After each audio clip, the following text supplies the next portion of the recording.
Bonjour à tous et bienvenue pour cette nouvelle édition spéciale de la rédaction de Betty Actu depuis les Assises nationales du logement et de la mixité urbaine qui se tiennent ce 6 juin à la Cité universitaire de Paris. Je suis Corentin Patrijon, chef des rubriques économie et énergie. J'ai le plaisir de vous retrouver pour ce nouveau rendez-vous. Alors on le sait, on en parle beaucoup depuis plusieurs jours, le logement va mal. Les acteurs du secteur s'alarment de la chute de la construction neuve. Il faut dire que le contexte reste très compliqué entre inflation, urgence climatique, zéro artificialisation nette. Justement, on va creuser le sujet avec le président de Vinci Immobilier, Olivier de la Roussière. Bonjour monsieur. Bonjour. Merci d'être avec nous aujourd'hui. Donc je viens de le dire, ça semble compliqué, le logement en ce moment, ça semble compliqué d'être promoteur même en ce moment. Le CNR, le Conseil national de la refondation, vient de rendre ses travaux sur le logement. Quelle est votre réaction aux mesures annoncées ? Alors oui, c'est un petit peu compliqué d'être promoteur en ce moment. La réaction sur le CNR, je dirais qu'elle est neutre, dans la mesure où personnellement, je n'attendais pas grand-chose du CNR. C'est-à-dire qu'il y a eu un effort pour rassembler les gens, et ça c'est quelque chose de très positif.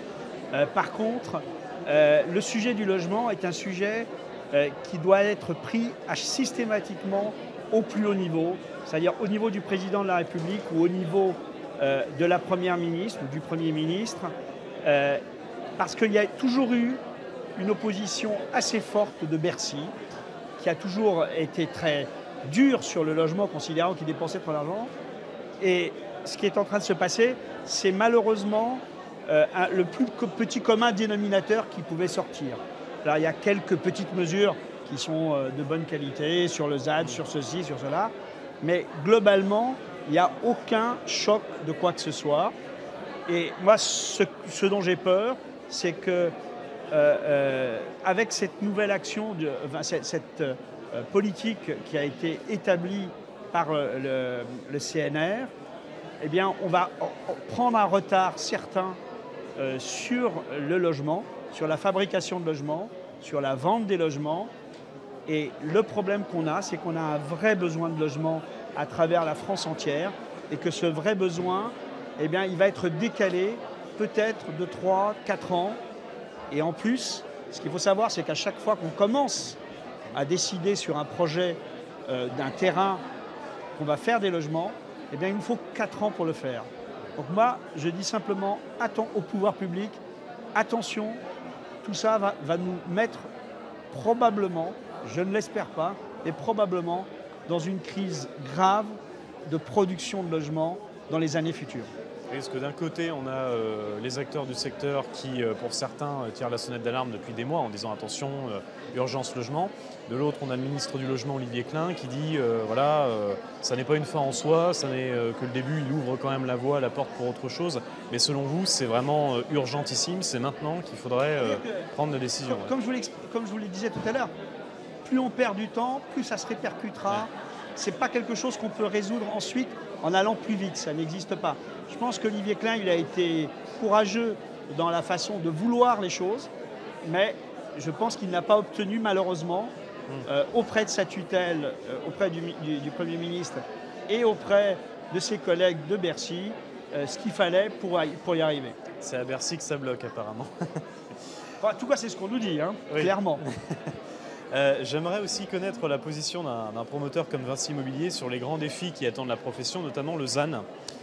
En mars, vous aviez expliqué dans nos colonnes refuser les projets les plus artificialisants, favoriser les opérations de recyclage urbain, concevoir les projets de sorte à débitumer au maximum le foncier. Est-ce que dans le contexte actuel, cette stratégie fonctionne ? Alors nous, ce n'est pas parce qu'on a un problème aujourd'hui qu'on va changer de stratégie. Parce que c'est une véritable stratégie à long terme. Il nous paraît que le ZAN d'un côté, le recyclage urbain de l'autre, sont deux constituants indispensables pour résoudre un certain nombre des problèmes de biodiversité et de développement durable, dont nous sommes aussi un peu enfin, nous sommes à l'origine de ce problème-là lorsque nous construisons des logements neufs. Donc, on ne change pas du tout de régime. On continue à vouloir être ZAN en 2030, avec 20 ans d'avance donc, sur la loi climat et résilience. Et pour ce faire, on a effectivement abandonné un certain nombre de types d'opérations. On va vers plus de recyclage urbain, c'est-à-dire reprendre des friches, les dépolluer, mais aussi refaire des bâtiments avec des réhabilitations lourdes. Donc on continue à avoir ce travail et pour le moment on est dans une très bonne voie et notre artificialisation a baissé considérablement, simplement en un an. Alors c'était la période la plus facile, mais elle a baissé en un an, elle a été divisée par 2 quasiment en un an, simplement en ayant pris un certain nombre de mesures simples, de bon sens, et en particulier de refuser les projets qui étaient trop consommateurs. Donc on ne change pas, c'est un peu difficile, mais nos équipes se sont adaptées à ça. Les développeurs en particulier recherchent des terrains qui correspondent à ces objectifs, que ce soit en ZAD ou en recyclage. Et objectivement, on a une bonne trajectoire. D'accord. Et on voit bien que le logement évolue, donc du coup votre métier, il évolue aussi inévitablement. Comment votre profession se transforme pour tenter de répondre aux évolutions sociétales en fait, en rapport avec le logement? Ouais. D'abord, nous, on n'est pas qu'un promoteur de logement. On fait du logement, du bureau, des résidences gérées, des commerces, des hôtels. Donc on fait beaucoup de produits différents dans l'immobilier. Ce qu'on cherche à faire, c'est à faire, si c'est possible, des quartiers de ville. Là, on en fait un avec Universen, avec le village des athlètes pour les Jeux Olympiques de 2024. Mais on avait fait des opérations à Bagnolet, ailleurs. Enfin, on a toujours fait pas mal d'opérations importantes. Ce qui a évolué, c'est qu'on prend, non pas à l'échelle de l'immeuble, mais à l'échelle du quartier, nos projets, si on le peut. En tout cas, si on le peut. Et on est beaucoup plus à l'aise là-dedans parce qu'on a un dialogue beaucoup plus avancé avec les municipalités, avec les habitants des quartiers, etc., etc.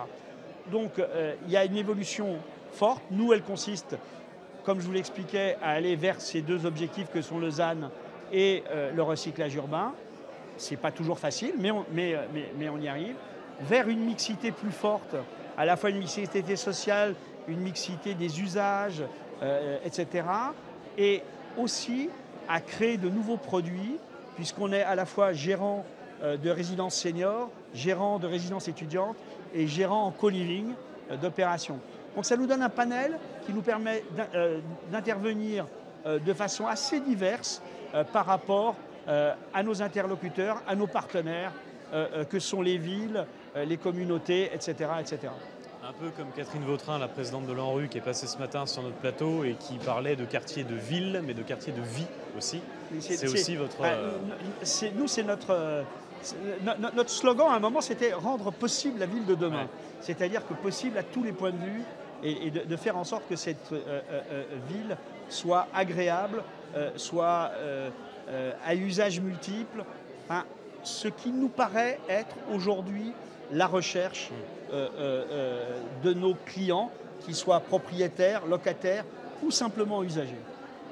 Effectivement, recherche qui doit être partagée par beaucoup de nos concitoyens. Merci beaucoup Olivier de la Roussière pour cet échange depuis les Assises nationales du logement. Bonne fin de journée à vous et restez branchés sur l'édition spéciale de Bâti Actu. À très vite.